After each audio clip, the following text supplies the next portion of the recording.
मित्रांनो, तुमचं पुन्हा एकदा GB स्टोरी टेलर या यूट्यूब चॅनलवर स्वागत आहे। आजच्या आपल्या गोष्टीचं नाव आहे ऑन द वे, लेखक महेश शेट्टे। पण गोष्ट सुरू करण्याआधी जर कोणी या चॅनलवर पहिल्यांदाच आलेले असाल तर त्यांनी ह्या चॅनलला सबस्क्राईब करायला विसरू नका। चला तर मग अजिबात वेळ न घालवता गोष्टीला सुरुवात करूया।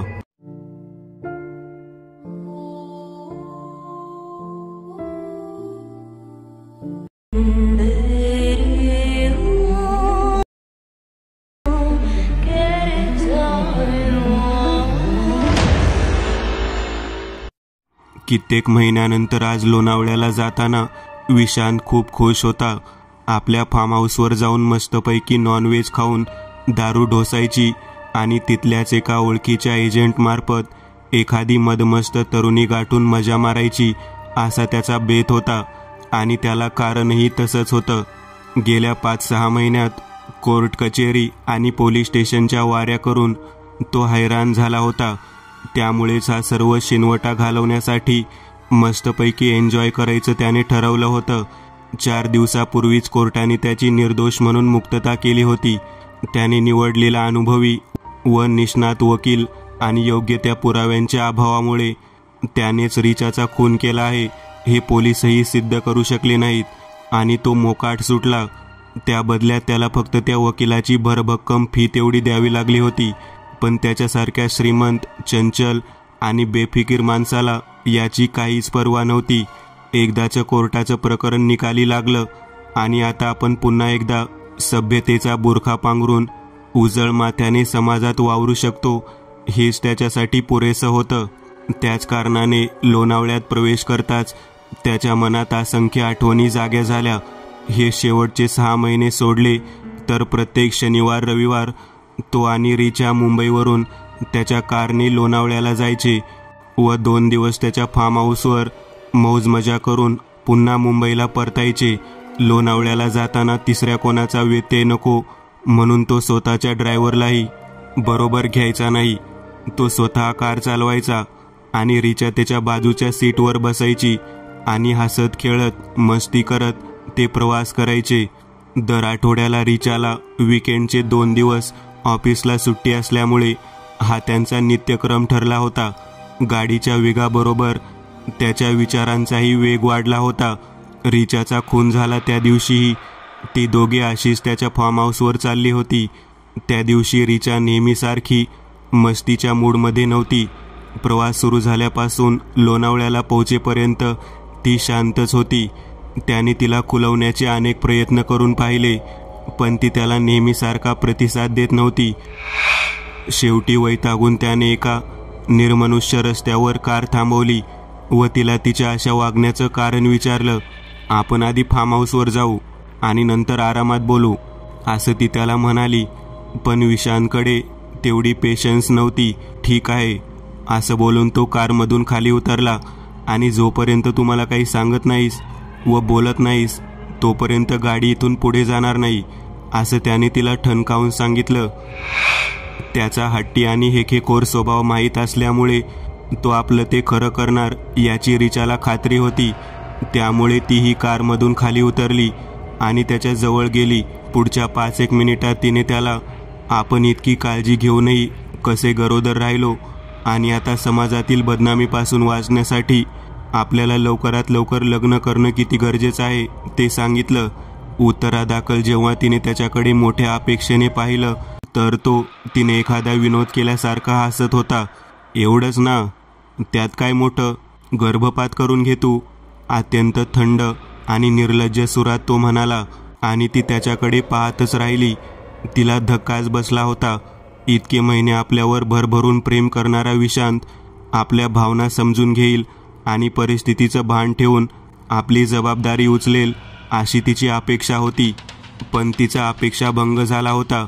इथे तिचे डोळे भरून आले होते आणि या बेशरम काही झालं नाही अशा आविर्भावात चक्क सिगारेट ओढत उभा होता। आता मात्र रिचाचा संयम सुटला। तिने त्याला स्पष्ट शब्दात, तू माझ्याशी लग्न करून माझी आणि माझ्या होणाऱ्या बाळाची जबाबदारी घेणार आहेस की नाही असं विचारलं। पण त्याने तिला सरळ नकार दिला. तो तिला म्हणाला, हे बघ, उगीच इमोशनल होऊ नकोस. तू एक मॉडर्न मुलगी आहेस आणि गर्भपात करणं आजकाल कॉमन गोष्ट झाली आहे. त्यामुळे हे प्रेम, आदर्श, लग्न वगैरे फालतू गोष्टींचा विचार करू नकोस. त्यापेक्षा आयुष्यात फक्त मजा मारायला शिक. तुला पाहिजे तितके पैसे घे, पण हा विषय इथेच थांबव. तुझ्या आधीही बऱ्याच मुलींनी हेच केलं आहे. त्याचं हे बोलणं ऐकून रिचाचा स्वतःच्या कानावर विश्वास बसत नव्हता. तिच्या कानावर याआधी अशा तऱ्हेच्या अनेक बातम्या आल्या होत्या, पण त्याच्यावरील अंध प्रेमापोटी तिने त्याकडे साफ दुर्लक्ष केलं होतं. पण आता तिला कटू सत्याची जाणीव झाली. तरीही तिने शेवटचा उपाय म्हणून त्याला आपल्या प्रेमाची शपथ घालून पाहिली, विनवण्या केल्या आणि त्याच्या हातापायाही जोडले. पण सर्व व्यर्थ. त्याच्यावर याचा काडी मात्रही परिणाम झाला नव्हता. आणि होणार तरी कसा, कारण विशांत एक मुरलेला व रंगेल खेळाडू होता. एखादी तरुणी मनात भरली की एकतर तिला पैशांनी वश करायचा, नाहीतर प्रेमाच्या जाळ्या तोडून तिचा उपभोग घ्यायचा व नंतर अंग झटकून मोकळं व्हायचं. हा त्याचा आवडता खेळ होता. रिचा आधी त्याने अशा कितीतरी तरुणींना असाच वापर करून सोडलं होतं आणि आताही तो तेच करणार होता. पण रिचा ही काय अन्य मुलींसारखी नव्हती. ती जितकी प्रेमळ आणि साधी भोळी होती तितकीच रागिष्टही होती. आणि आता तर त्याचं खरं रूप बघून तिचा राग अनावर झाला होता. तिने त्याला म्हणाली, मी तुला विचार करायला 2 दिवसाची मुदत देते. एकतर तू माझ्याशी लग्न कर आणि माझ्या बाळाची जबाबदारी घे, नाहीतर मी तुझी पोलिसात तक्रार करेन. आणि तरीही तू माझं ऐकलं नाहीस तर मग मी एका चिठ्ठीत तुझं नाव आणि कारनामे लिहून आत्महत्या करेन, जेणेकरून तू आयुष्यभर जेलमध्ये सडशील आणि तुझी जिंदगी बर्बाद होईल. मी तर जाईन, पण जाताना तुला चांगलाच धडा शिकवून जाईन. तिचं हे बोलणं ऐकून विशांतच्या तळपायाची आग मस्तकात गेली. जिला तो आतापर्यंत एक साधी भोळी इमोशनल फुल मुलगी समजत होता, तीच आता त्याला भारी पडत होती. त्याचं आयुष्य उद्ध्वस्त करण्याची धमकी देत होती. तो तिच्या जवळ गेला आणि म्हणाला, 2 दिवसाची काय गरज आहे, आताच हा विषय इथे संपवतो. असं बोलून त्याने तिला सिगारेटचे चटके देत बेदम मारहाण सुरू केली. त्यामुळे रिचा जोरजोरात किंचाळू लागली, पण तिच्या दुर्दैवाने त्या रस्त्यावर कोणीही नव्हते. शेवटी तिने त्याला एक जोराचा धक्का दिला व त्याच्यापासून दूर पळू लागली आणि पळता पळता मदतीसाठी जोरजोरात हाका मारू लागली. ते बघून तो आणखीनच चेकाळला. त्याच्यातला सैतान जागा झाला. आता हिला जिवंत सोडणे योग्य नाही हा विचार त्याच्या डोक्यात थैमान घालू लागला. जे काय करायचं ते इथंच आणि याच वेळी हा विचार मनात येताच तो तिच्या मागे वेगाने धावला आणि दुसऱ्या दिवशी त्या ठिकाणावरून जवळपास एका दरीत एका स्त्रीचा छिन्नविछिन्न अवस्थेतील अर्धनग्न मृतदेह असल्याची माहिती पोलिसांना मिळाली. पोस्टमॉर्टम नंतर ती गर्भवती असल्याचेही आढळून आले. त्या स्त्रीचा चेहरा हा ओळखता येण्याच्या लायकीचा नव्हता. तसेच तिची ओळख पटेल असा कोणताही पुरावा नसतानाही पोलिसांनी आपले कौशल्य पणाला लावून मोठ्या शिताफीने विशांतच्या मुसक्या आवळल्या. त्यांनी त्याला आरोपी म्हणून अटक केली असली तरी त्याला गुन्हेगार म्हणून सिद्ध करण्यात ते अपयशी ठरले, कारण त्याच्या वकिलाने काही भ्रष्ट पोलीस अधिकाऱ्यांना हाताशी धरून काही मुख्य पुरावे नष्ट केले. तसेच त्याला लोणावळ्याला जाताना आणि येताना पाहणारे साक्षीदार जरी भरपूर असले तरी प्रत्यक्षात खून करताना पाहणारा एकही प्रत्यक्षदर्शी साक्षीदार नव्हता.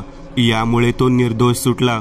एकापाठोपाठ एक असा सर्व घटनाक्रम त्याच्या डोळ्यासमोर तरळून गेला. त्याने त्या आठवणी मनातून पुसून टाकण्यासाठी गाणी चालू केली आणि तो गाण्यांवर लक्ष केंद्रित करू लागला. अशीच 2-3 मिनिटे गेली आणि पुढच्या क्षणी त्याच्या कारसमोर अचानक एक काळं मांजर आलं. त्याने पटकन ब्रेक दाबून कार थांबवली व गाणी बंद केली आणि मांजर मेलं की नाही ते बघायला तो खाली उतरला. वास्तविक पाहता मांजरच काय तर कारखाली एखादा माणूस येऊन मेला असता तरी त्याला काहीच वाटलं नसतं. पण मांजर मरणं म्हणजे अपशकुन असं त्याचं मत होतं आणि आधीच इतके काही घडून गेले असल्यामुळे आणखीन एक अपशकुन ओढवून घ्यायची त्याची तयारी नव्हती. त्याने उतरल्यावर कारच्या पुढे जाऊन पाहिलं, तसेच कारच्या खाली देखील वाकून पाहिलं, पण मांजर तिथे नव्हतं. गेला असेल ते असा विचार करून त्याने एक वार सभोवताली नजर फिरवली. ही जागा त्याला परिचित वाटत होती. डोक्याला थोडा ताण दिल्यावर त्याच्या लक्षात आलं की ही तीच जागा आहे जिथे त्याचं आणि रिचाचं शेवटचं भांडण झालं होतं. आणि तो हादरला. तसा तो भित्रा नव्हता, पण तरीही चोराच्या मनात चांदणे. तसं त्याचं झालं. त्यातल्या त्या संध्याकाळचा काळोख पडायला नुकतीच सुरुवात झाली होती. तो चटकन कारमध्ये बसला आणि त्याने वेगाने कार पिटाळली. त्याला शक्य तितक्या लवकर त्या ठिकाणावरून दूर जायचे होते. थोडं दूर आल्यावर विशांतला हायसं वाटलं. त्याने घड्याळात पाहिले. आता फार्म हाऊसवर पोहोचायला जास्तीत जास्त अर्धा पाऊण तासच बाकी होता. अशीच 8-10 मिनिटे गेल्यावर तो एका वळणावर पोहोचला. तिथे एका मोडक्या कट्ट्यावर त्याला एक नेहमीचीच म्हातारी दिसली. ती दरवेळीप्रमाणे टोपलीत काही सामान घेऊन विकायला बसली होती. तिने ओळखीची कार पाहून हात दाखवत थांबण्याचा इशारा केला. तिला पाहताच इतक्या महत्प्रयासाने दाबलेल्या रिचाच्या आठवणी पुन्हा उफाळून आल्या. त्याला कारणही तसंच होतं. दरवेळी ती दोघे इथून जाताना किंवा येताना ही म्हातारी हटकून भेटायचीच आणि दरवेळी तिच्या टोपलीत काही ना काही विकायला असायचंच. कधी मका, कधी उकडलेले शेंगदाणे, तर कधी लोणावळ्याच्या चिक्क्या. तिच्याबद्दल वाटत असलेल्या दयेमुळे म्हणा किंवा सहानुभूतीमुळे दरवेळी रिचा कार थांबवून काही ना काही घ्यायचीच आणि तिची विचारपूस करून जाताना 30-40 रुपयांच्या वस्तूंच्या बदल्यात 100ची नोट द्यायची. त्यामुळे म्हातारी तिच्यावर जाम खुश होती. तीही मग रिचाला भरभरून आशीर्वाद द्यायची. विशांतला तर रिचाचं हे वागणं अजिबात आवडायचं नाही, कारण स्वतःच्या श्रीमंतीचा माज आणि गोरगरिबांचा येणारा राग. त्यामुळे ते मनाला पटत नसूनही तो रिचामुळे गप्प बसायचा. तो त्या म्हातारीशी अजिबात बोलायचा नाही. फक्त कधी रिचाजवळ सुट्टे पैसे नसले की ते देण्यापुरते 1-2 शब्द बोलायचा, तेवढंच. अशावेळी तिच्याबद्दल वाटणारा तिरस्कार व द्वेष त्याच्या चेहऱ्यावर स्पष्ट दिसायचा. पण म्हातारी त्याचं वागणं अजिबात मनावर घ्यायची नाही. तशी तीही खूप प्रेमळ होती. पण विशांतला त्याच्याशी काहीच घेणं देणं नव्हतं. जेव्हा जेव्हा रिचा त्या म्हातारीचा उल्लेख आजी असा करायची, तेव्हा तेव्हा तो तिला मुद्दाम खिजवण्यासाठी त्या म्हातारीचा उल्लेख थेरडी असा करायचा. त्यात त्याला कोण सुख मिळायचं ते देवच जाणे. रिचाच्या म्हणण्यानुसार ती एक कष्टाळू, स्वावलंबी आणि प्रेमळ आजी होती, तर विशांच्या म्हणण्यानुसार ती एक ढोंगी, चालाक आणि नाटकबाज थेरडी होती. म्हणूनच की काय, त्याने जेव्हा म्हातारीला थांबण्याचा इशारा करताना पाहिलं, तेव्हा मनातल्या मनात तिला 4 शिव्या हसडल्या आणि कार तिच्या जवळच रस्त्याच्या कडेला थांबवली. आता हिची चांगलीच खरडपट्टी काढायची, जेणेकरून ही पुन्हा आपल्या नादी लागणार नाही. हा विचार करून तो कारमधून खाली उतरला. रागारागानेच तो तिच्या जवळ आला, तरी म्हातारीचे त्याच्याकडे लक्ष नव्हते. ती आपली कारकडे पाहत स्वतःशीच काहीतरी बडबडत होती. तो तिच्यावर खेकसला. काय ग थेरडे, कशाला गाडी थांबवलीस तू? माज आला का तुला? म्हातारीने त्याच्याकडे पाहिलं आणि नेहमीपेक्षा वेगळा असा त्याचा तो अवतार पाहून ती गांगरली. पण तरीही तिच्या चेहऱ्यावरचे प्रेमळ भाव तसेच राहिले. टोपलीतल्या चिक्कीकडे हात दाखवत ती म्हणाली, नाही हो साहेब, तुम्हासनी त्रास द्यायचा नव्हता, पण ही स्पेशल चिक्की आणली आहे. त्यात काजू, बदाम आणि बरंच काय काय घातलं आहे. ताईसाहेबासनी लय आवडते ही चिक्की, म्हणून तुम्हासनी थांबविलं. तिचं ते बोलणं ऐकून विशांत अजूनच उखडला. पुरे झालं तुझं नाटक थेरडे, आणि आता चिक्की खायला तुझी ताईसाहेब यापुढे कधीच येणार नाही, समजलं? त्याच्या चेहऱ्यावरचे ते छन्नी हास्य म्हातारीला रुचलं नाही. तरीही न राहून तिने त्याला विचारलं, का व असं का? पण एक क्रूर छटा त्याच्या चेहऱ्यावर उमटली. कारण आता ती जिवंतच नाही आहे, तर कशी येणार ती? म्हणून यापुढे तू पुन्हा हे आपलं आपशकुनी थोबाड घेऊन माझ्या कारसमोर येऊ नकोस, समजलं ना? नाहीतर तुझी काही खैर नाही. त्याने तिला सरळ सरळ धमकीच दिली. काय साहेब, तुम्ही बी कशापायी गरिबाची थट्टा करताव? पुन्हा एकदा कारकडे पाहत ती उद्गारली. आपण इतकं सिरियसली सांगतोय, तरीही मूर्ख आपल्याकडे न पाहता सारखी सारखी कारकडे पाहते आहे.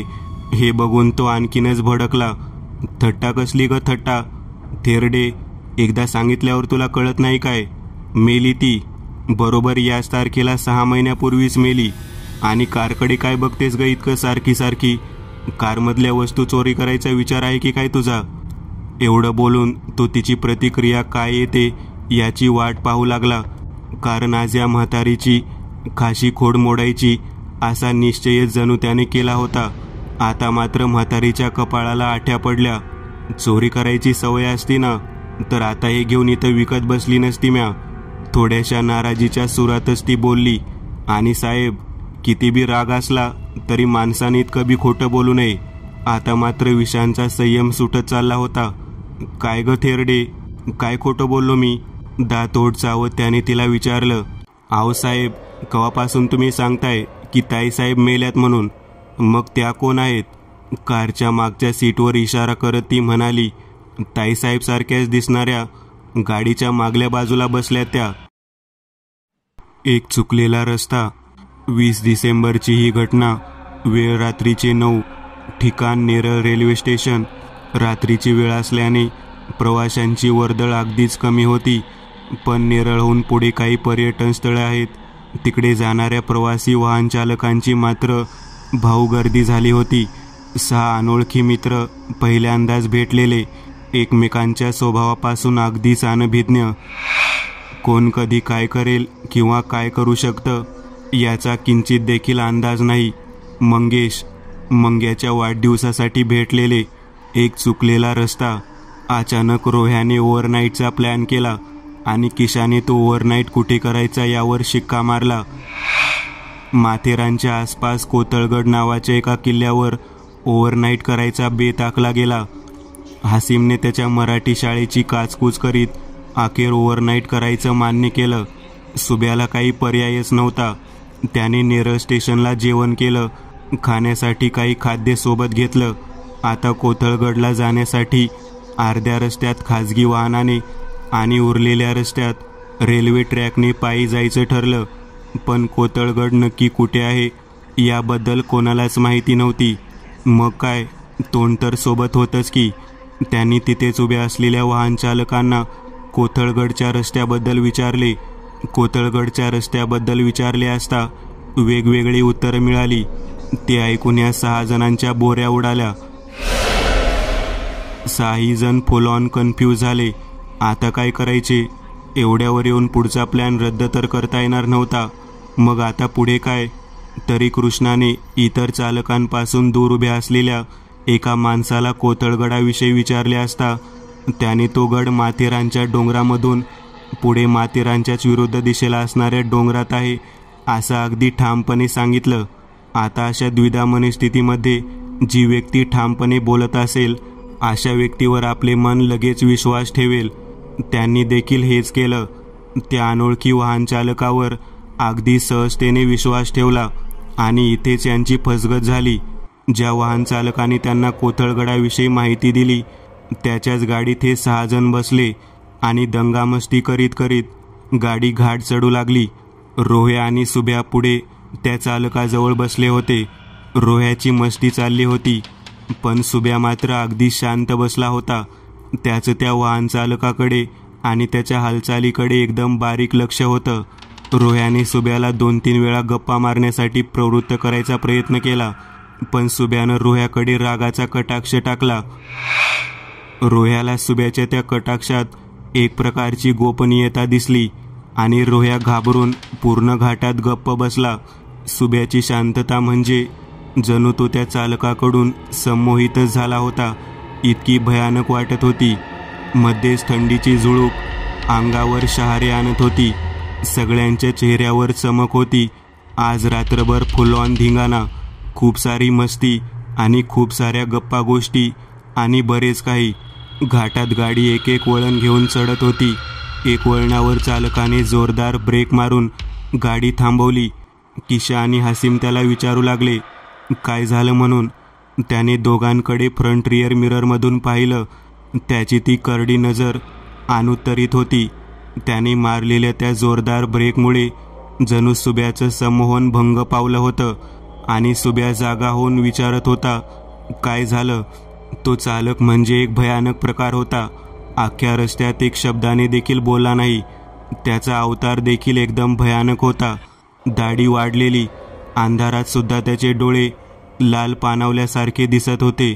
ओठ काळपट लाल होता.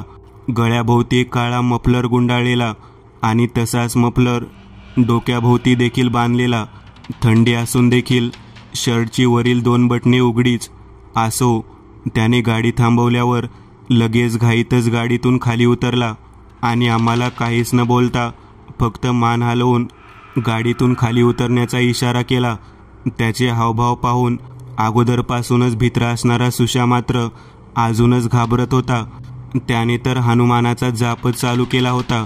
असो, ते 6 जण गाडीतून उतरून त्या चालकाला पैसे देऊन त्याला पुढील मार्ग कसा आणि कुठून जातो याची विचार न करताच त्याने त्याचे तोंड उघडले. प्रवासादरम्यान त्याने बोलण्याची ही पहिलीच वेळ होती. त्याने शब्द उच्चारताच मंग्याच्या अंगात थंडीच भरली. मंग्याला जणू कापरच भरलं. त्याला त्या चालकाच्या आवाजातील भयानकता प्रकर्षाने जाणवली.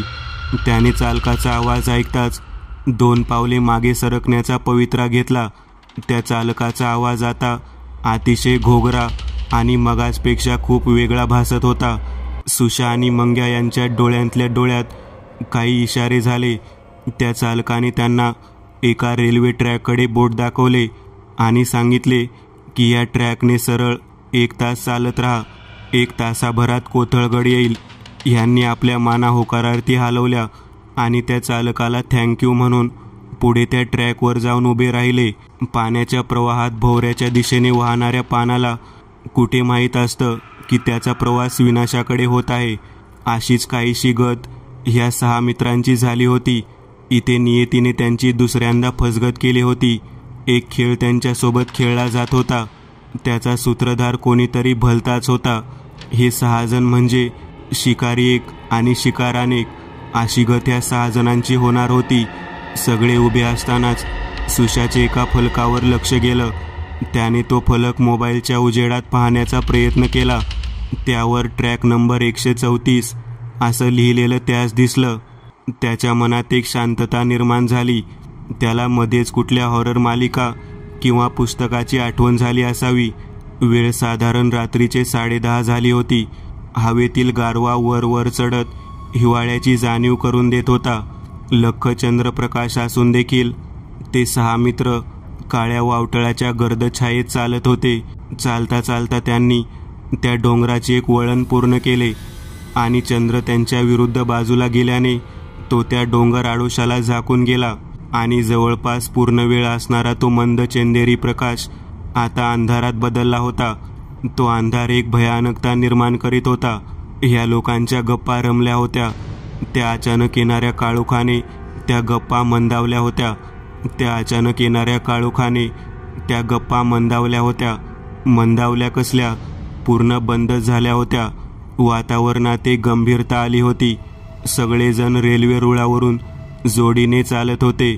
सगळ्यात पुढे कृष्ण आणि सुबोध होते. त्यांच्या मागे गारटलेला मंग्या आणि भिलेला रोह्या आणि सगळ्या शेवटी हनुमानाचा जाप करणारा सुशा आणि सुशावर हसणारा हसीम असे सगळे चालत होते. रोह्याला इतर गोष्टींपेक्षा त्या भयावह अंधाराची जास्त भीती वाटत होती. मनातल्या भयकारांना अंधारात स्वैर स्वातंत्र्य मिळते आणि तेच आकार प्रत्यक्षात आले तर माणसाची भीतीने बोबडी वळते. रोह्या त्यापैकीच एक होता. मध्येच थंडीची एखादी झुळूक वातावरण भयावह करायला पुरेशी होत होती आणि थंड झुळकेने देखील सुशाला घाम फुटत होता. रेल्वे रुळावर मध्येच खड्डे होत होते आणि त्या खड्ड्यांवरून हे रेल्वे रुळ जात होते. अशाच एक खड्ड्यावर रेल्वे रुळात सुशाचा पाय अडकला. इथूनच खेळ सुरू झाला. त्या मित्रांच्या जीवघेण्या ओव्हरनाईटचा. सुशाचा पाय रेल्वे रुळात अडकलेला पाहून त्याच्याबरोबर चालत असलेला हसीम घाबरला आणि त्याने बाकीच्यांना आवाज दिला. त्याच्या त्या आवाजाने अंधारातील शांतता भंग पावली होती. सुशाच्या तर डोळ्यातच पाणी आले होते. किशा, रोह्या आणि मंग्या तिथे जमा झाले होते. सुब्याने त्याच्या मोबाईलचा टॉर्च ऑन केला. त्याने तो टॉर्च सुशाचा पाय अडकलेला तिथे मारला त्याच्या पायाला थोडीशी जखम झाली होती. त्यात घाबरण्यासारखं काहीच नव्हतं. थोडंसं रक्त येत होतं, पण इतक्या सुब्याने जोरात किंकाळी फोडली. त्याच्या त्या किंकाळीने सगळेच भेदरून गेले की याला झालं तरी काय. माथेरानच्या अंधार डोंगर रांगेत त्याच्या त्या किंकाळीचे प्रतिध्वनी उमटू लागले.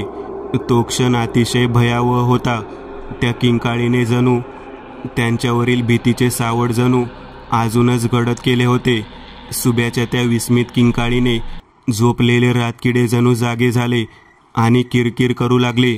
कुत्र्यांच्या भुंकण्याचा आवाज जोर धरू लागला होता.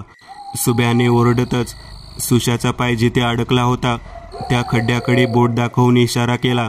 मोबाईलचा उजेड देखील अपुराच होता. त्या उजेडात त्यांना 2 लाल रंगाच्या वस्तू चमकल्यासारखे दिसत होते. त्या वस्तूची चमक मन मोहून टाकणारी आणि तितकीच भयानक होती. सर्वांनी सुशाचा पाय तिथून काढायचा प्रयत्न चालू केला होता. सुब्याचे त्या 2 हिऱ्यावरून लक्ष काही केल्या हटत नव्हते. सुशाचा पाय तिथून काही केल्या निघत नव्हता. मंग्या आणि सुशा खूप घाबरले होते.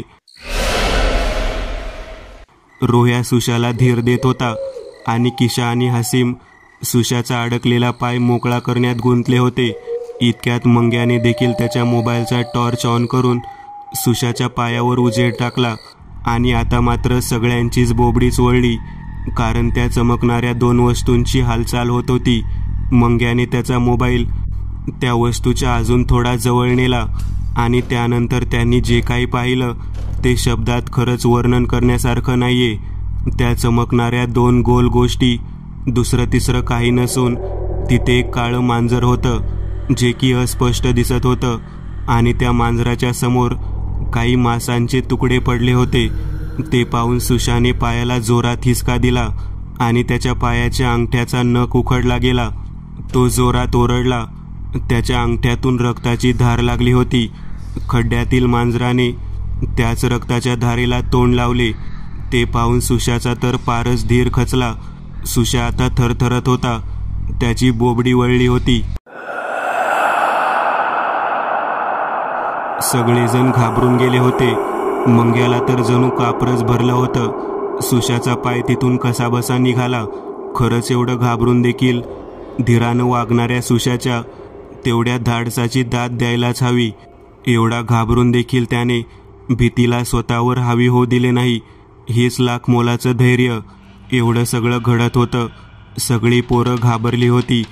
किशाला या गोष्टीची सवय आणि माहिती असल्यामुळे तो त्याची भीती लपवत होता.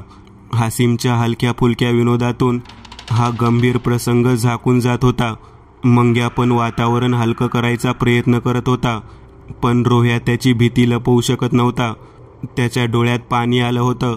आपण खूप मोठ्या भानगडीत अडकणार हे आता त्याच्या चांगलंच लक्षात आलं होतं.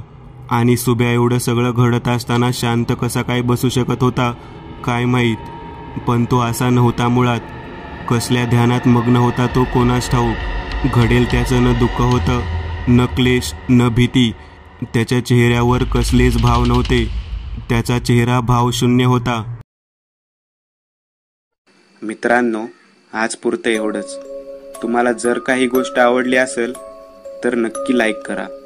तुमच्यापैकी बरेचसे जण व्हिडिओ लाईक न करताच पळून जातात, पण हा जर व्हिडिओ तुम्ही लाईक केला तर मला जरा बरं वाटेल आणि असेच भारी भारी व्हिडिओ बनवायची माझ्यात एनर्जी येईल. त्यामुळे नक्की लाईक करा. आणि अजूनही कोणी या चॅनलला सबस्क्राईब केलेलं नसाल तर लगेच सबस्क्राईब करून टाका. आणि बाजूची घंटी ती मात्र दाबायला विसरू नका. देवाची घंटी आहे ती. चला तर मग पुन्हा भेटूया अशीच एक आगळी वेगळी गोष्ट घेऊन पुढच्या